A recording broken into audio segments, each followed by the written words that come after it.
Chambord is saying, do you have the passcode? Okay, here. Let's see if everyone can hear you. So I will forward this to you and you can forward it to anybody who asks.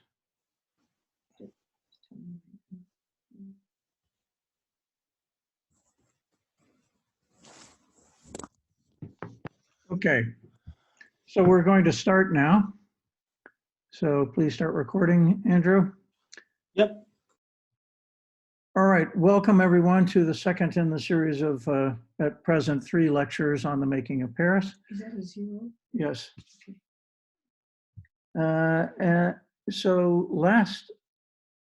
And this week we're going to be talking about Paris from François Ier to Henri IV, 1515 to 1610.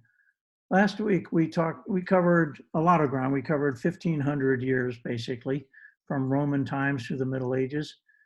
Then in the Middle Ages, the configuration of the city reached its present configuration, with the right bank being the ville, the commercial part of town where the greatest expansion was. The left bank being the Université, where the universities started in 1200.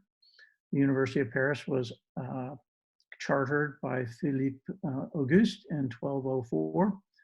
And the Cité, which is the island where it all began, with the administrative center at the west end, the Palais, and the religious center at the east end with Notre Dame. This week, we're only going to cover a mere 100 years, but it's an extremely exciting 100 years with 5 of the most colorful kings and queens of France.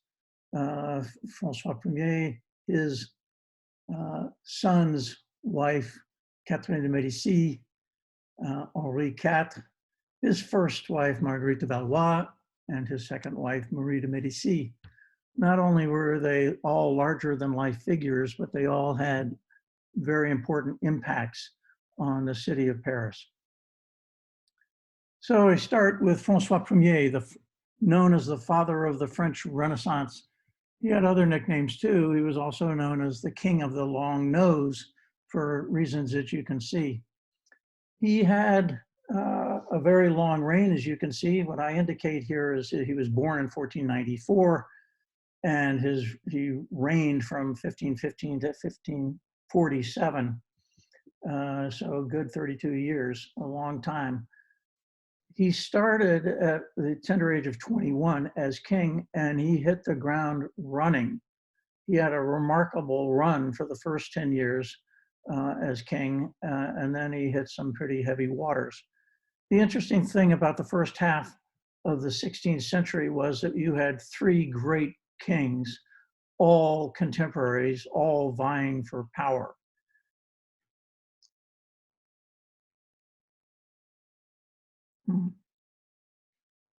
So François Ier was born in the Chateau d'Amboise.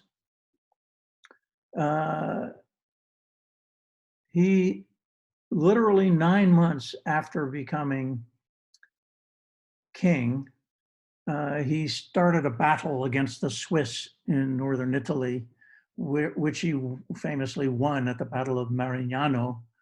1515 is a date forever etched in the minds of French school children. And so and that also brought him the city of Milan at the same time. Not only did it bring him the city of Milan, but it brought him Leonardo da Vinci, whom he met while visiting the Pope in Rome after his victory at Marignano, and invited to spend the last years of his life in France at the Clos de Lucé, which is a manor 500 meters from the Chateau d'Amboise.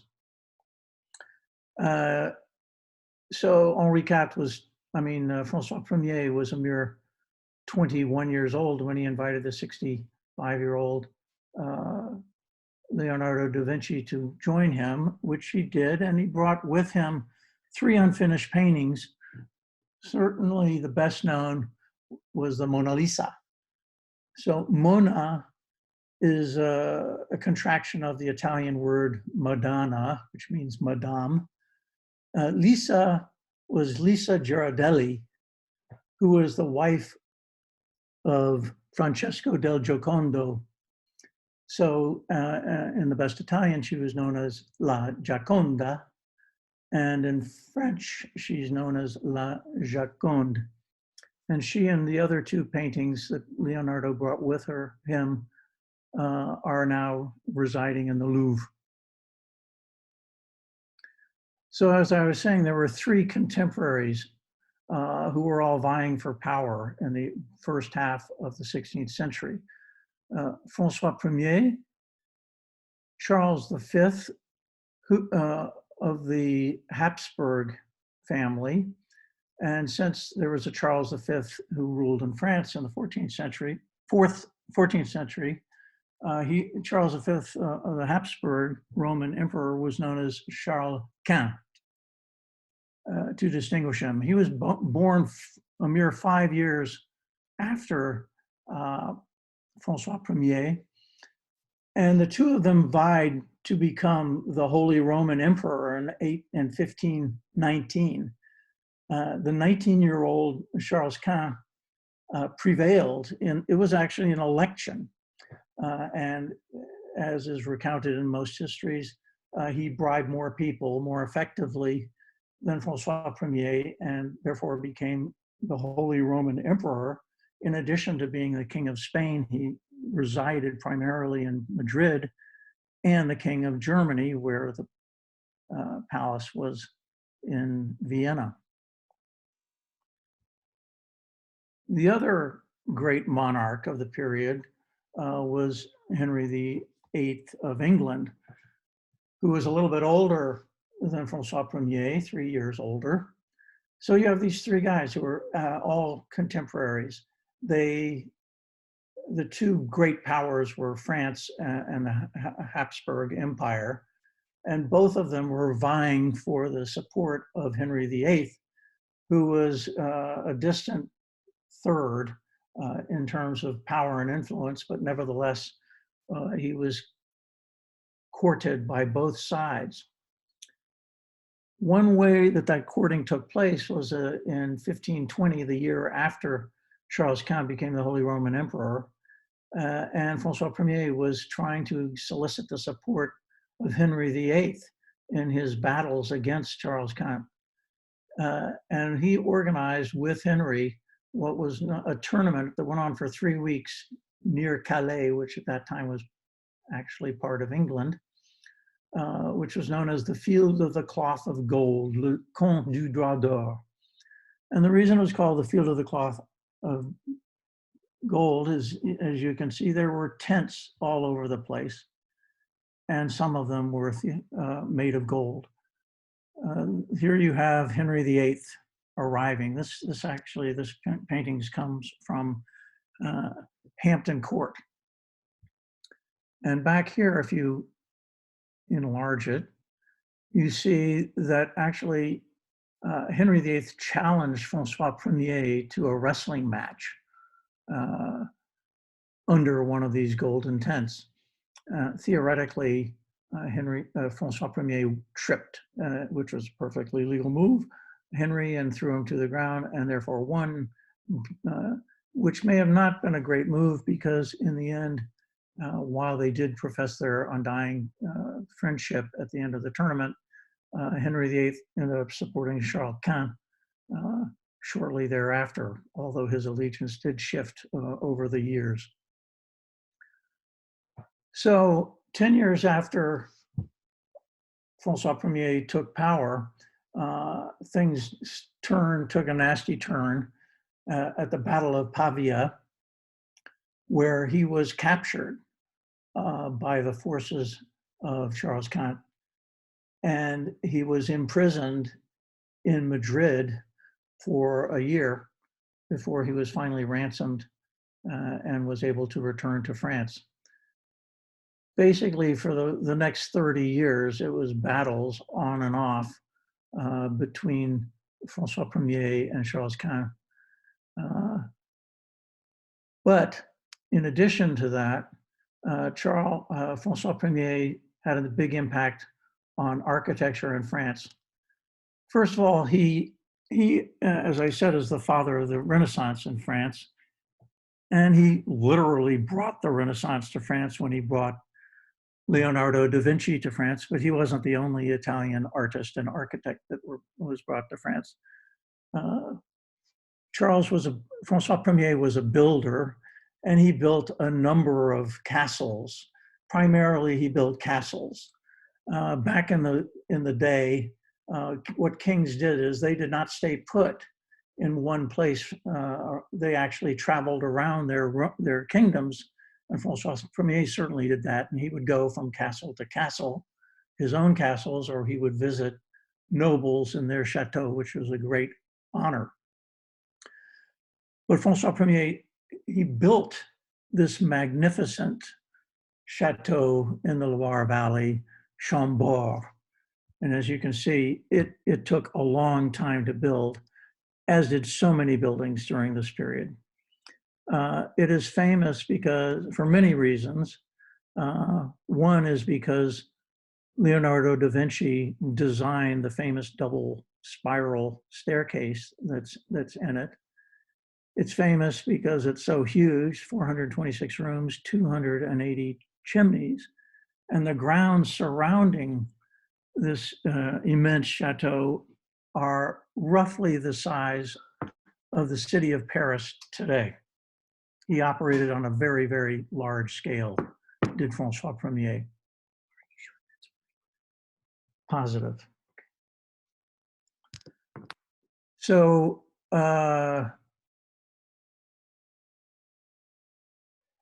next chateau that he developed was Fontainebleau, which when he took over was a hunting lodge, southeast Paris, and he converted it into a Renaissance chateau. West of Paris, he moved into the Chateau de Saint-Germain-en-Laye, which he similarly improved. And then Paris itself. Paris, as you recall, was in 1380. That was the year that Charles V died.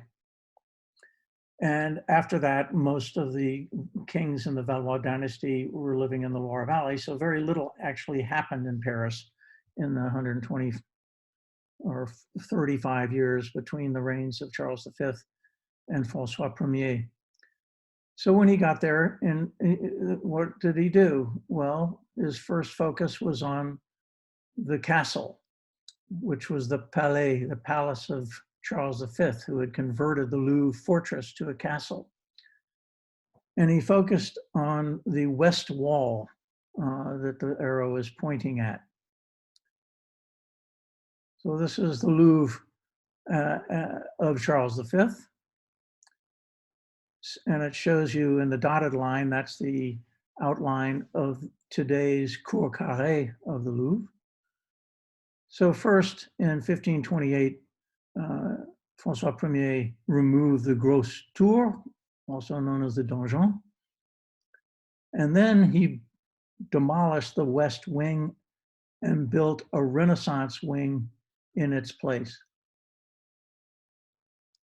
His architect was Pierre Lescot, and the wing designed by Lescot is still known as the Aile Lescot, the Lescot wing of the Louvre Palace. Taken last summer, it's still the identical structure. And this shows you where the Lescot wing sits today in the Louvre Palace of today, the Louvre Museum of today.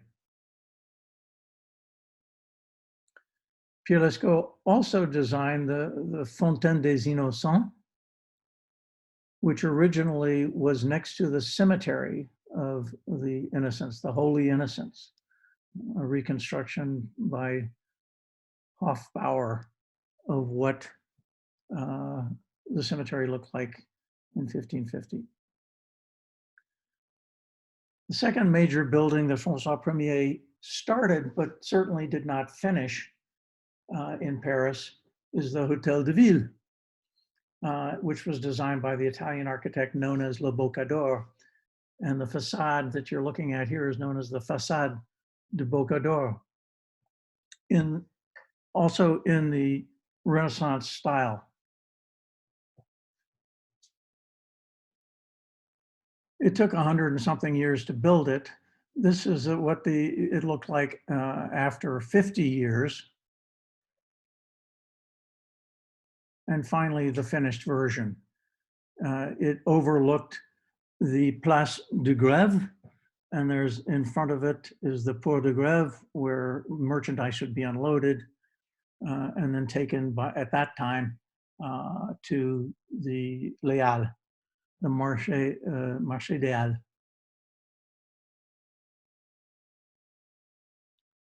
And this is one of the last photos of the Hôtel de Ville before it met its end, but that is in a later lecture.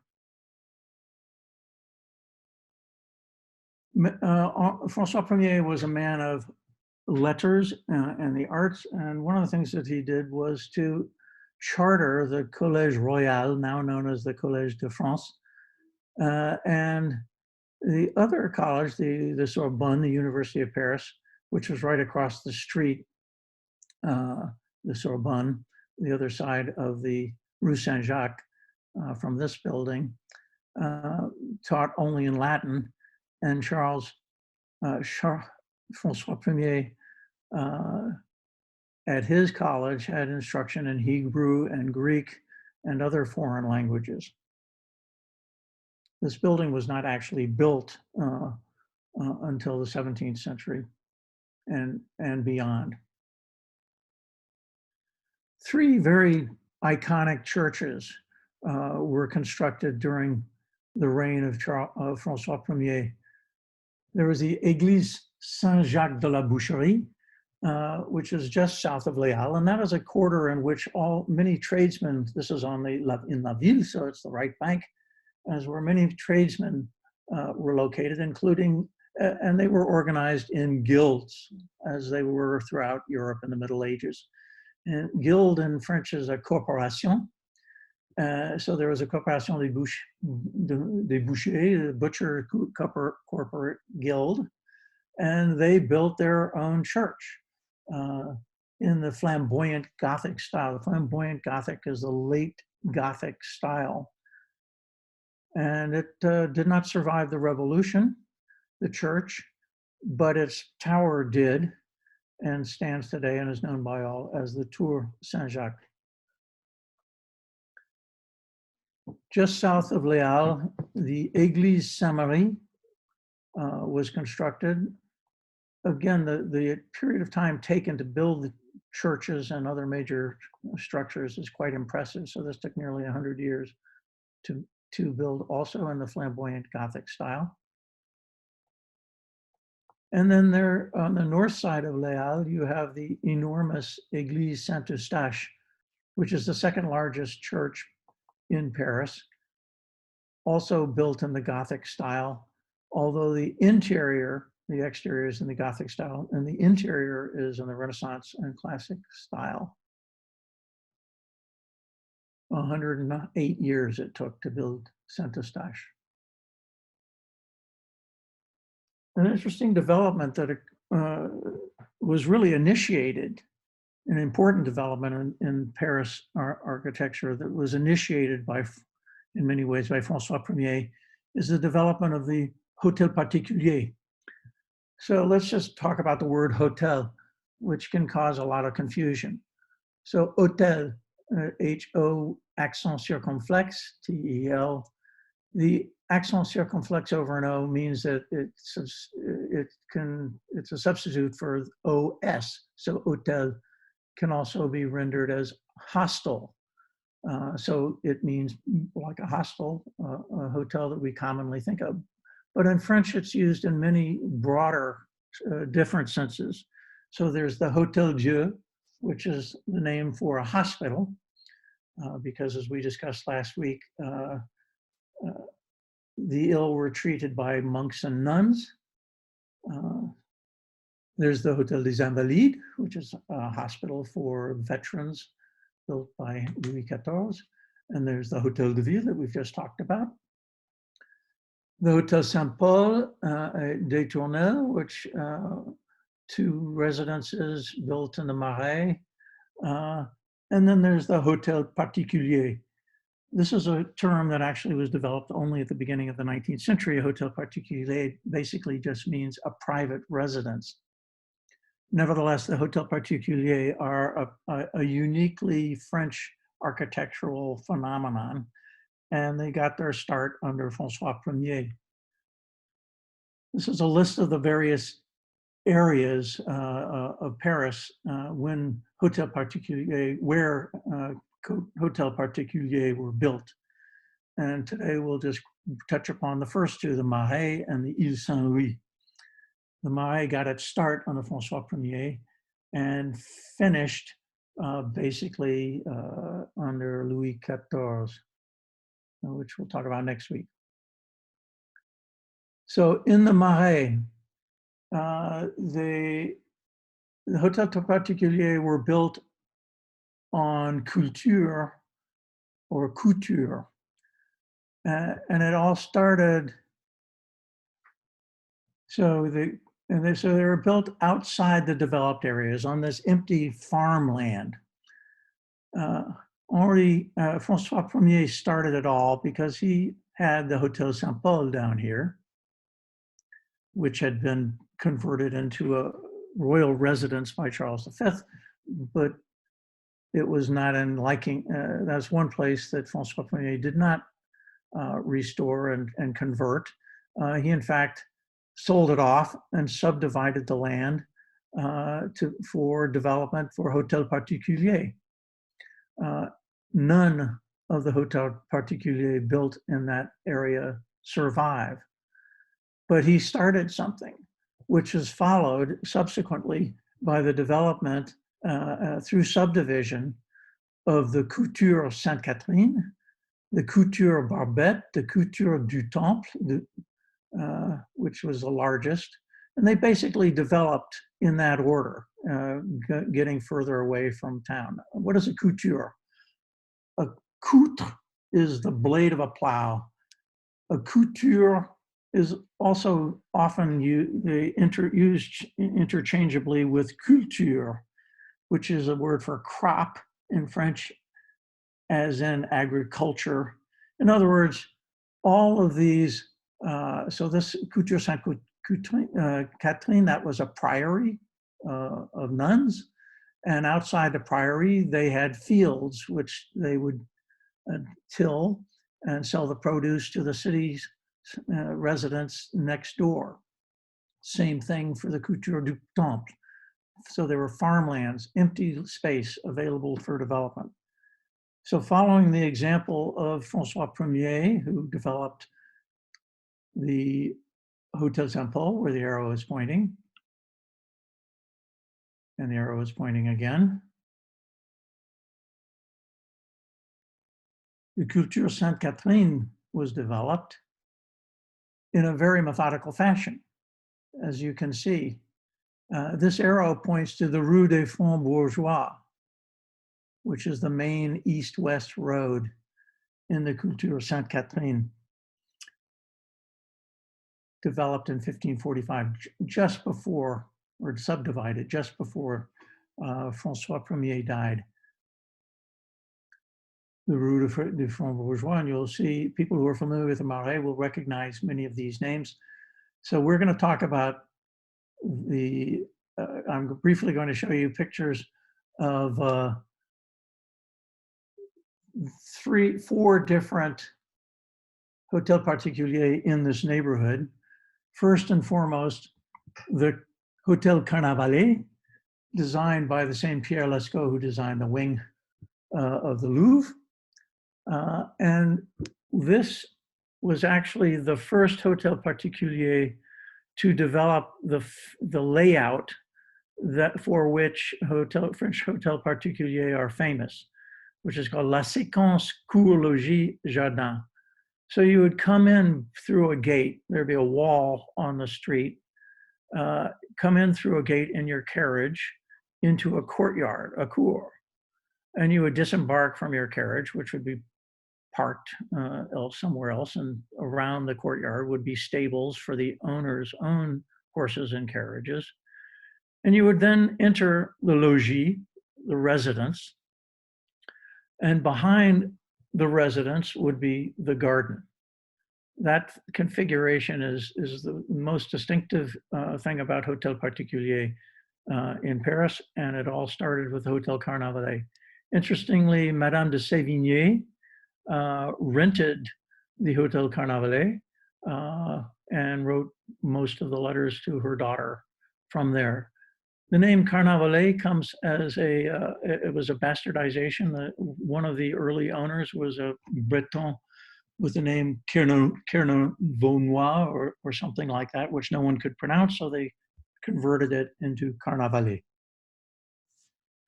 Across the street from the Hôtel Carnavalet, another early magnificent Hôtel Particulier is the Hôtel de la Moignonne. And I forgot to mention that the Hôtel Carnavalet is now and has been, I think, since Haussmann's time, the Musée Historique de la Ville de Paris. It's just undergone 3 years of restoration work, and I haven't checked lately, but it should be opening, I believe. It was scheduled to reopen this month. Probably won't. The Hôtel de la Moignonne, also known as the Hôtel d'Angoulême, is now the Bibliothèque Historique de la Ville de Paris. All of these two hotels have been substantially added to and modified. So what you see today is no longer the original version that was built in the middle of the 16th century.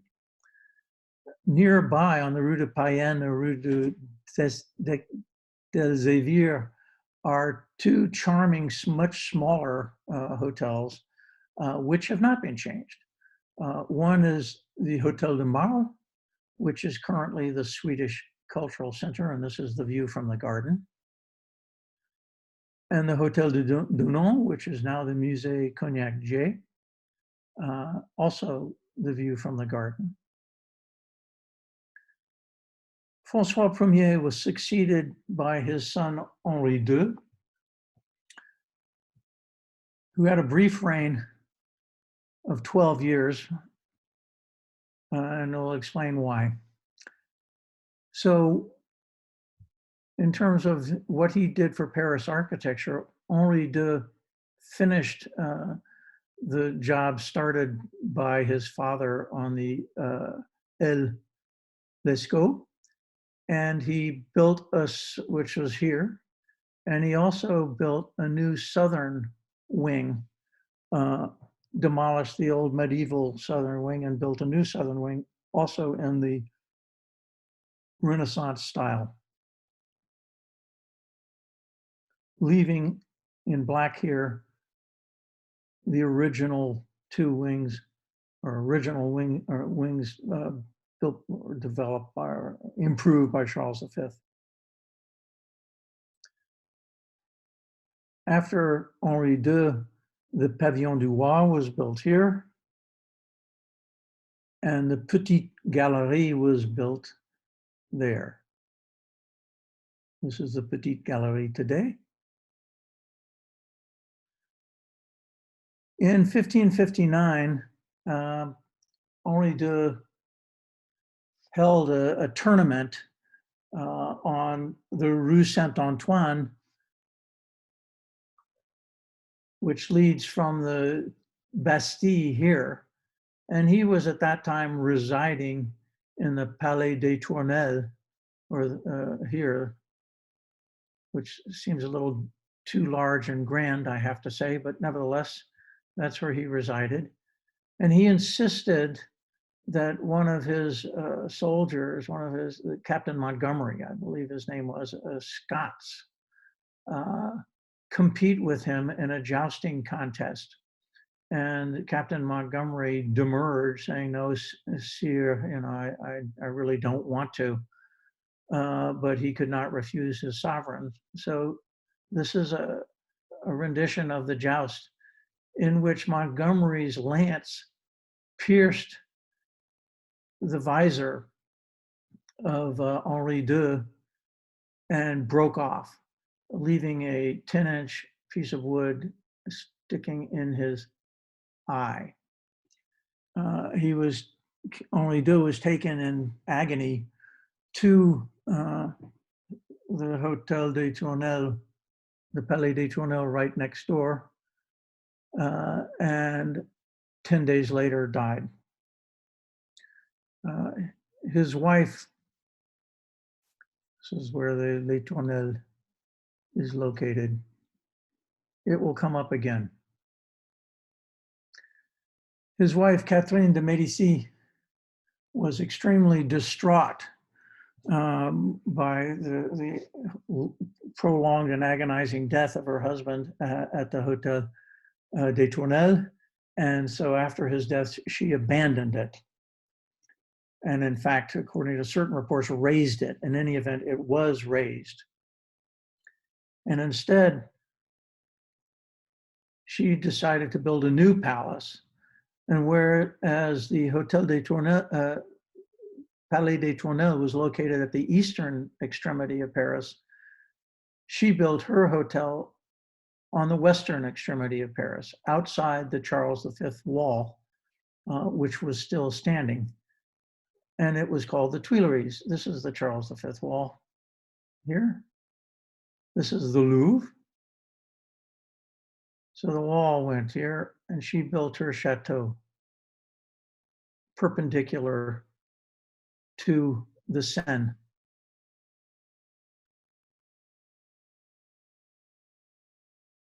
Charles V wall over here, the Tuileries Palace. Like every other building, it was enlarged. So here we have it again with the garden that was in front of it. Very different layout.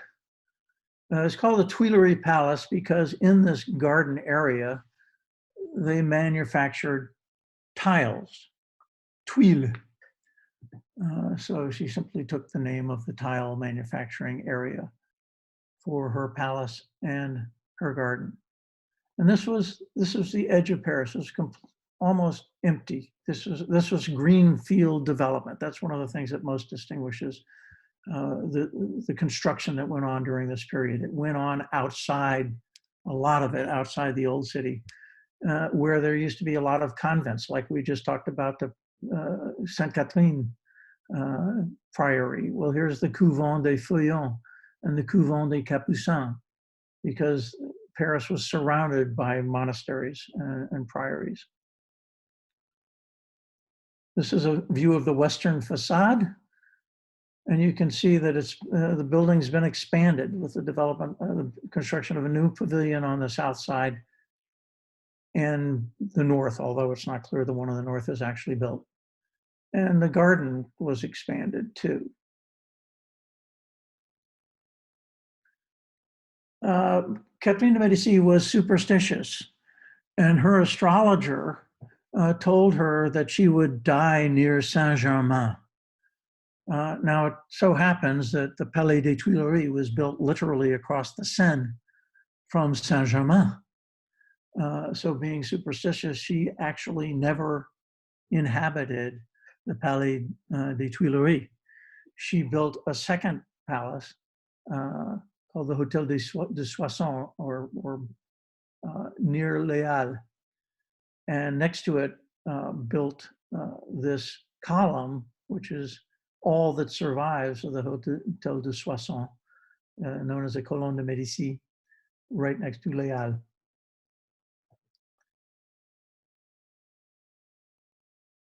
A picture of Catherine de Médicis and her children. Her three sons all became kings, and her one daughter became a queen. But before she became Queen of France, her daughter, Marguerite de Valois, became Queen of Navarre when she married Henri III de Navarre, on August 18th, 1572. Both of them were 19 years old.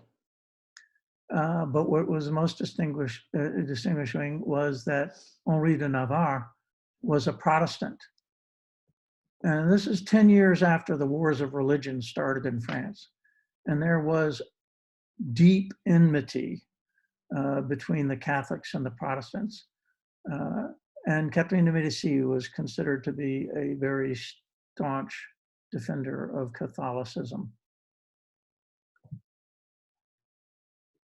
Kingdom of Navarre in the southwest corner of France, a tiny kingdom. Marguerite de Valois was known as the Pearl of the Valois. She was apparently extremely beautiful, very cultivated, flirtatious, fashionable. 6 days after the wedding of Henri and Marguerite, which took place at the Église Saint-Germain-l'Auxerrois across the street from the Louvre, the bells of that very same church rang, starting what became known as the St. Bartholomew's Day Massacre, where the Catholics slaughtered between 10 and 30,000 Protestants, who in France were known as Huguenots, not only in Paris, but all around France. Reputedly, Marguerite saved the life of her new husband, but many of his followers who had come to Paris to celebrate the wedding and were still there were killed during this massacre.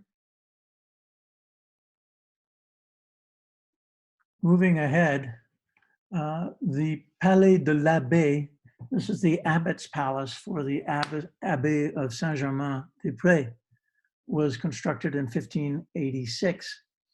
And this is one of the very first buildings to be constructed in this style of architecture, where you have a combination of brick and cut stone. And this style of architecture is now known as the Louis XIII style of architecture, but it started long before Louis XIII, who became king in 1610. And this is the style of architecture that his father, Henri IV, used in all of his buildings.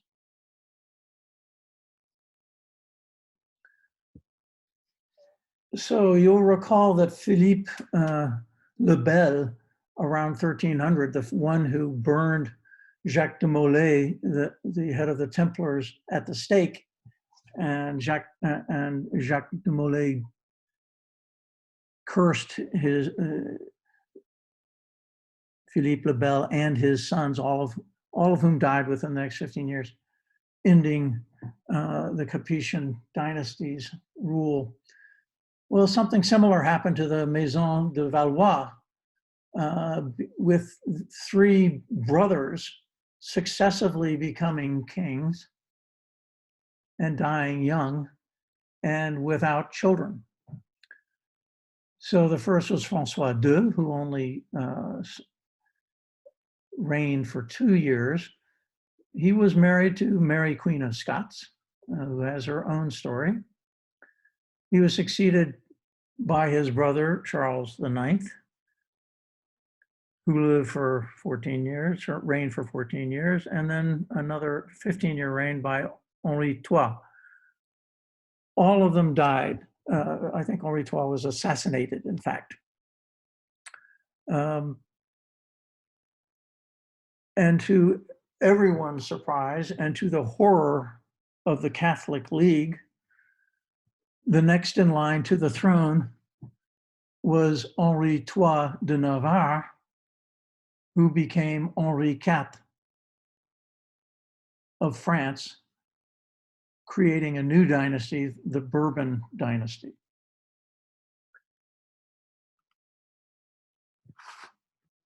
While Henri IV was crowned in 1589, he was not able to occupy Paris because of the resistance to the idea of having a Protestant king by the Catholic League.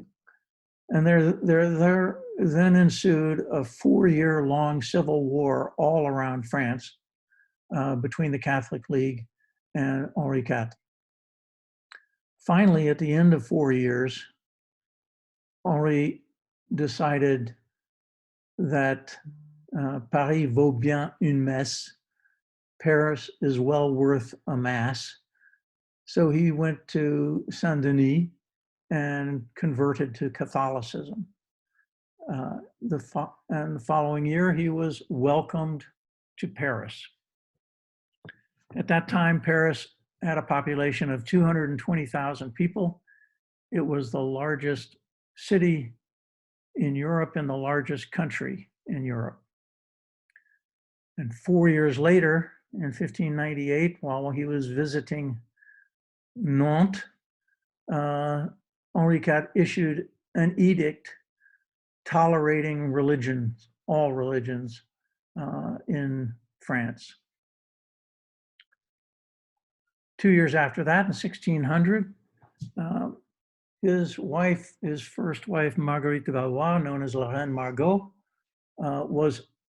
she had a few issues. She was unfertile, so she was unable to bear an heir, which was a critical problem. Also, she had a very tempestuous relationship with Henri IV, and she actually supported the Catholic League when it was waging war against him. So she was not killed, but she was exiled because of her participation in the civil war against Henri IV in the Auvergne for 20 years. Nevertheless, she survived, and as you will learn momentarily, returned to Paris.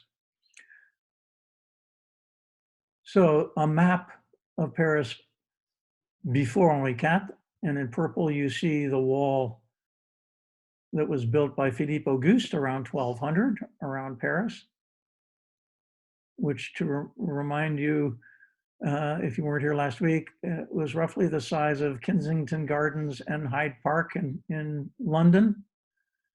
And then the wall with the Louvre at the bottom, and then the wall built by Charles V around 1380 with the Bastille at the eastern end at the top, which was still standing when Henri IV took power and entered Paris.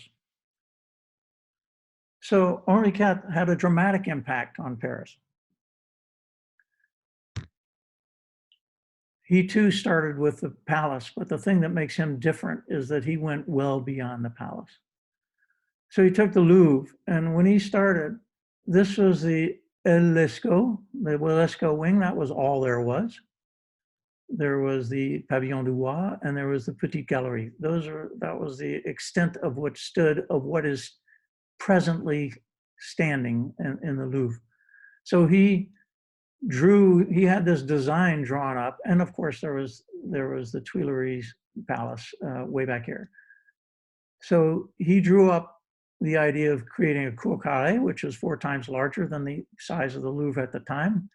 It was not his idea, but he put it into the design. And he also came up with the idea to build the Grande Galerie, or the Galerie de Bordelot, the waterside gallery, along the Seine, connecting the Louvre Palace with the Château des Tuileries. And not only did he come up with the design, he actually built the Grande Galerie alongside the Seine, connecting the 2 palaces. And in red, you can see that it still stands today, although it has been substantially enlarged and modified over the centuries. He did a lot of 3 interconnected projects at the western tip of the Ile de la Cité, which at that time, so this was the Sainte-Chapelle, the conciergerie, or the Grande Salle, conciergerie area, and the garden behind. So all the work took place in this area at the eastern tip, western tip of the Ile de la Cité. This is a view of the western tip.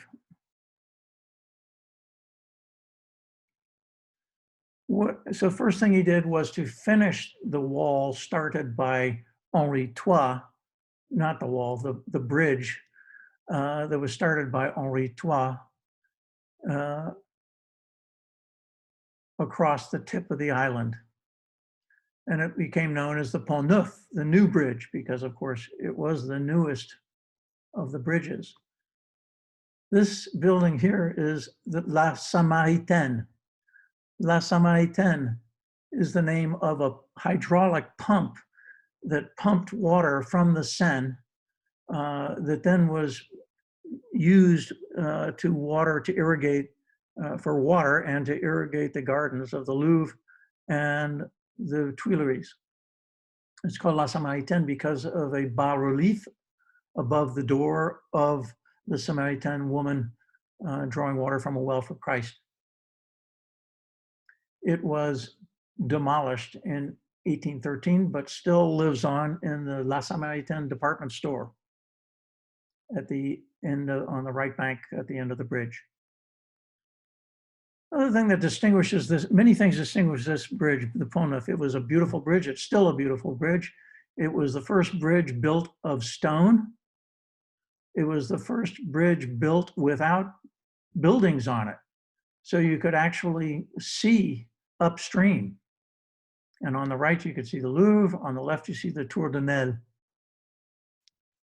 and the statue of Henri IV in the middle. This is just a reconstitution of the Pont au Change around the same time, and to show you the buildings that were on this and all other bridges except the Pont Neuf. Here you can see the Pont au Change again with buildings on both sides. This is the Pont Notre Dame, buildings on both sides with another pump. So La Samaritaine was not the only pump, there were other pumps. This is the pump Notre Dame. The Pont Neuf today with the Grand Bras with 7 arches and the Petit Bras, the little arm, with 5 arches. Next, Henri IV built the Rue Dauphine, continuing the road of the Pont Neuf into the left bank. And then most impressively, perhaps, he built the Place Dauphine in the garden, the former gardens of the Palais de la Cité. And this is a wonderful etching because it shows not only the Place Dauphine, which had 3 sides. It was built in the shape of a triangle. There are only 2 sides today. That's another story. And behind it, you see the Église des Grands Augustins. So there is a monastery over here, and there's the Quai des Grands Augustins. But this is why it's called the Quai des Grands Augustins. And here you have the Rue Dauphine.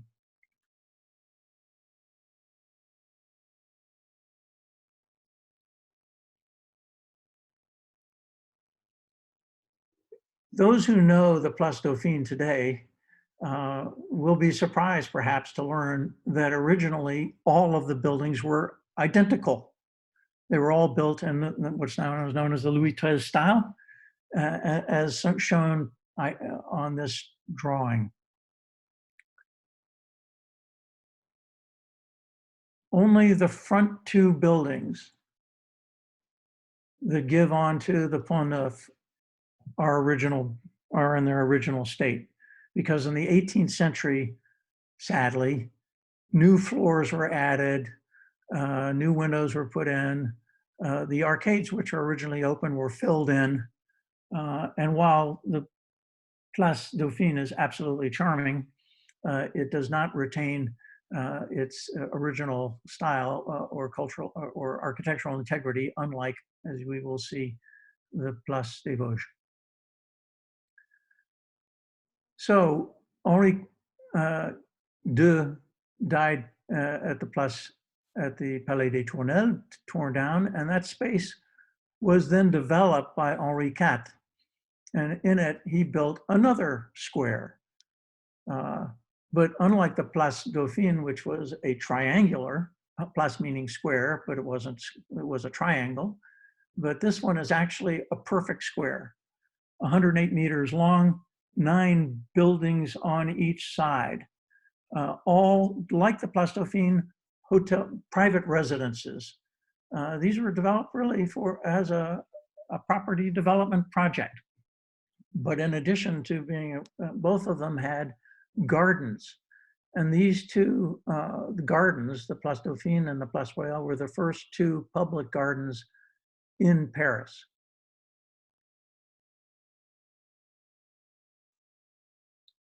This just shows the location of the Place Royale next to the Bastille. As seen today.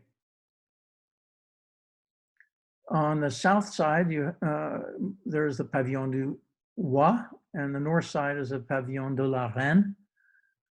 They never were occupied by either the king or the queen.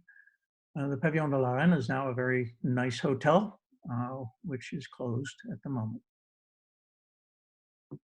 The place was renamed the Place des Vosges by Napoleon in 1800. Henri IV not only built palaces and even private residences, which were mainly occupied by nobles, but he did public works projects. In addition to the bridge, Pont Neuf, and the 2 first public gardens, he built the Hôpital Saint-Louis, which was pretty much during plague time, it's to take up some of the overflow from the Hôtel Dieu on the Ile de la Cité. Also built in the same style of architecture, also a perfect square in the 10th arrondissement. And it's now known as, it was called the Hôpital Royal, but it's now known as the Hôpital Saint-Louis. It's still operating.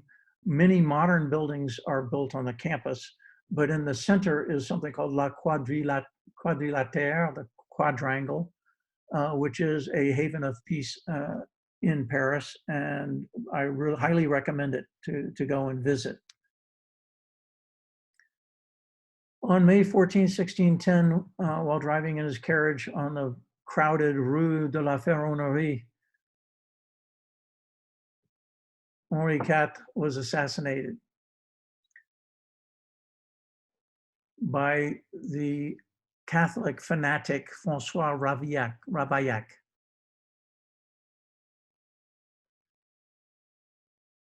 The king, if you kill a king, it's called lèse majesté. And punishments in the Middle Ages depended on not only the crime or what you did, but who you did it to. And the crime for lèse majesté was to be drawn and quartered, which Ravaillac was on the Place de Grève. So after Henri IV, there were projects that he started but was not able to finish. One was what would have been the magnificent Place de France. So instead of being a triangle or a square, he was going to he designed this as in the shape of a fan, basically backing onto the Charles V wall. And while he did not manage to build the square, he actually did build a number of the streets in the 3rd arrondissement.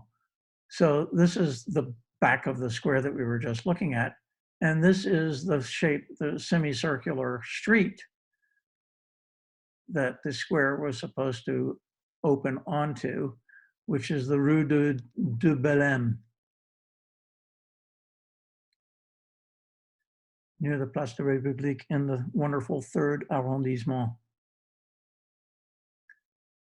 So Paris before Henri IV and Paris after Henri IV, with his Grand Galerie, the Place Dauphine, Pont Neuf, Place Royale. What it doesn't show is the work on the Ile Saint-Louis, which was commissioned by Henri IV before he died, but was only built basically in the next 30, 40 years afterwards. So there are actually 3 islands here. There's the Île des Louviers, the Île aux Vaches, and the Île Notre-Dame. This spiky thing here is supposed to represent pontoons that supported a chain that went actually from here, the Tour de Tournelle, to the left bank, connecting the 2 walls, basically. It should actually be here because originally, interestingly, this was a single island and a ditch was built between to separate the 2 so that this chain could cross the Seine. But now they wanted to rejoin the 2, and that took Marie, the engineer Marie, and his partners quite a while to do, to connect the 2 islands, to build a quay around it, and to lay it out in this fashion with 120 different lots. And 120 different hôtels particuliers were, believe it or not, built virtually in a decade. The first 2 that were built, which we'll show you just in a minute, were here at the eastern tip, the Hôtel de Bretonvilliers, which is enormous, by far the largest on the island, and the other one on the north side of the eastern end of the island, the Hôtel de Lombert. So Hôtel de Bretonvilliers, which was demolished in 1874 in order to construct the Pont de Sully in that same stretch. Whereas the Hôtel Lombert, which was designed by the young architect Levaux, who designed many of the buildings on the Ile de la Cité, still stands. It was owned by many distinguished people over the years. The Rothschilds sold it to the nephew or cousin of the Emir of Qatar, I believe, in 2007, and he spent literally 12 years restoring the place. It just reopened last year after a magnificent restoration. Another beautiful hotel built a little bit later is the Hôtel de Lausanne, which is famous for its dolphin waterspouts, and inside it's owned by the Ville de Paris, and they do host receptions there. And I was fortunate enough to attend one last summer, and there are some rooms in there which have some magnificent paneling, wood paneling on the 2nd floor. The chic place to live was where the Hôtel de Lausanne and the Hôtel de Lombert are located, which is the Quai d'Anjou, which was opposite the Marais, where the nobility was coming from. So Marie, the Pont Marie was built by the engineer Marie. So it's got nothing to do with the Virgin Mary. It's the name of the engineer who developed the island and built the bridge. It took a long time, 20 years to build. In 1652, a flood knocked down these 2 arches and the buildings that were on it, because there were buildings on the whole bridge. The arches were rebuilt in 1680, but not the houses. On the other side of the island, the Pont de la Tournelle was built between 1654 and 1656. So 2 other queens to mention.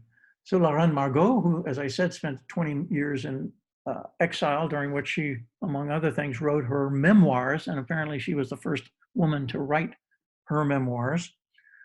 Quite a refined lady. She was allowed to return to Paris in 1605. She managed to negotiate a very good deal with her husband, Henri IV, for the terms of the annulment of their marriage, which basically was because she was unable to bear children. But she extracted, among other things, the right to continue to call herself a queen. So she was La Reine Margot. And when she returned to Paris, she built another hotel the Hôtel de la Reine Margot, on the left bank, right next to the Tournelle, in this building that was perpendicular to the Seine, just like the Château des Tuileries was perpendicular to the Seine.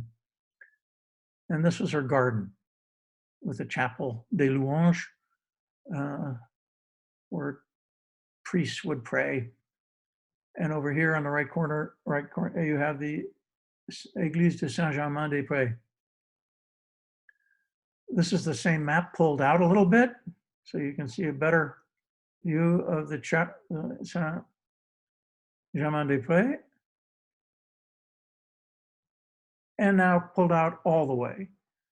And you can see that this actually, she owned all of this land here that goes in from her house here.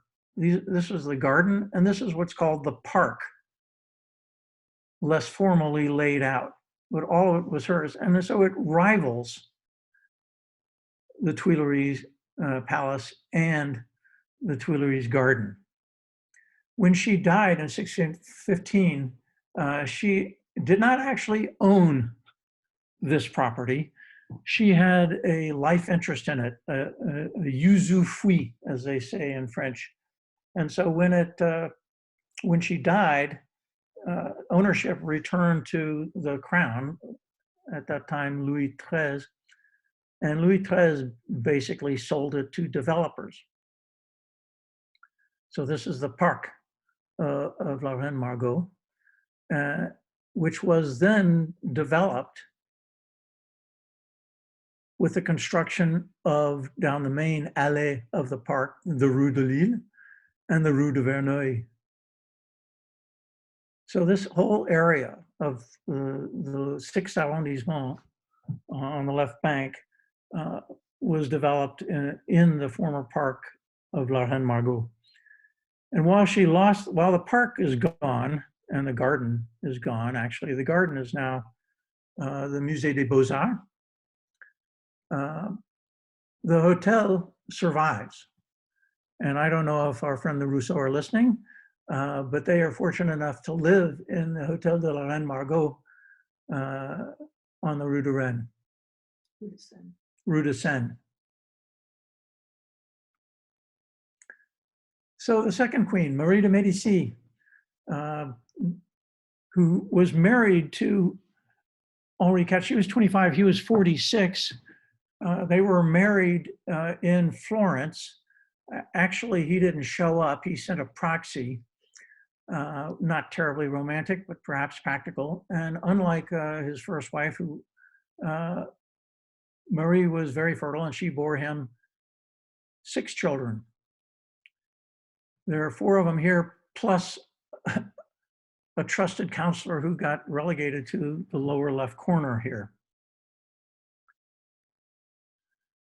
After Henri IV's death, she too, like Catherine, decided to build another hotel, another palace of her own on the outskirts of Paris, outside the walls. So whereas Catherine built hers on the western outskirts of Paris, Marie went south. And in 1612, she bought the Hôtel de François de Luxembourg, pointed at by this arrow, and many surrounding properties. And she started the construction of the Palais de Luxembourg on that property, designed by Salomon de Brosse. And his inspiration was the Pitti Palace from Marie's hometown of Florence. 16 years to build, a very distinctive horizontal style of stonework, and a very early dome. Domes came early, the beginning of several domes built in Paris. This is the view of the rear of the palace overlooking the garden, which of course still is visible today as the Senate. from the Luxembourg Garden. But when the original garden was built, this is from the map, the famous map, Pont de Turgot of 1739. This shows the Palais de Luxembourg and the garden as it was in 1739. So it was a fraction of the size that it is today. Over here you have a monastery of the Chartreux Carthusian monastery, which you will see if you hang around for subsequent lectures, becomes part of the Luxembourg Garden at a later date. The Fontaine de Médicis was added to the garden in 1630. It was subsequently moved and a basin was put in front of it to give the Fontaine de Médicis that we see today. And then Marie retained Peter Paul Rubens to design, to paint 24 paintings, immense, huge paintings, celebrating the major events of her life and her regency, because she was the regent when her husband died. Her son was too young to assume power, so she was a regent for 6 years. And these two, I mean, they're just unbelievable. Originally, of course, they decorated the Luxembourg Palace, but now they have a room in the Louvre Museum dedicated exclusively to the Siècle de Médicis. And these two paintings are just two examples of the grandiosity of the tableau. The one on the left shows Marie disembarking in Marseille after her marriage by proxy to Henri IV in Florence. So she's married, and she hasn't met her husband yet. And the one on the right shows the two of them meeting for the first time in Lyon. So he went halfway to meet her, and then they came back to Paris from there. And it's quite something. You should spend a half an hour anyway in the room in the Louvre to check it out. So that brings to a conclusion this lecture. This is, again, the Paris that Henri IV left behind. And next week, we'll be talking about his son, the period starting with his son, Louis XIII, until the Revolution. As Alexander Horn, to paraphrase the British historian Alexander Horn, Henri IV discovered a city of wood and left it of brick, and Louis XIV inherited a city of brick and left it of marble. Most of the grandest monuments in Paris today we owe to the Louis, which we'll talk about next week, same time, same place. And please check the WICE website so that you can get specific information about how to sign in. Sorry for the problems with the password today. Thank you, and I'm signing off. Thanks, Russell. Russell, have you got time to answer any questions, or are you just going to go straight away? I'm happy to answer any questions. I'm just going to unmute. Maybe if we just have 10 minutes for questions, and well, 10 minutes max if anybody's got any. I'm just going to unmute everybody now. So, okay. Have you got any questions for Russell? Hello. Hello. Hello, all. You're all unmuted, so we can. If anybody's got any questions. I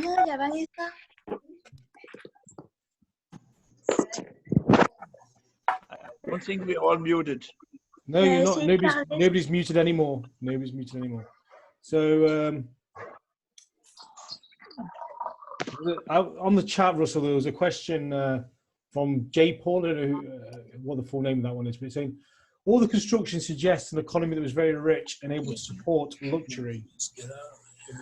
Was the rest of the population being exploited by the royals?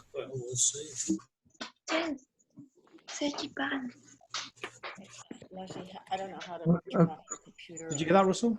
Okay, well, there was great income inequality, as we say these days. And the king, of course, was the man who controlled most of the purse strings. And it was quite interesting that Henri IV, a lot of what he built, for example, the Place Dauphine and the Place Royale, these were development projects. He sold the property. These things were not things that he ended up having to pay for or that the state had to pay for.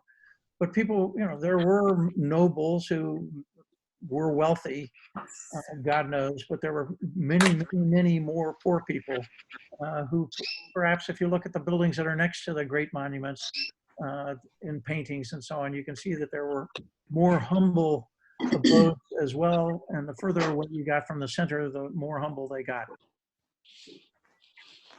Thanks. Has anybody else got any more questions? Or? Thank you. Thank you. Thank you. Okay, very Thank good. you. Well, Thank you, Russell. Thank you so much.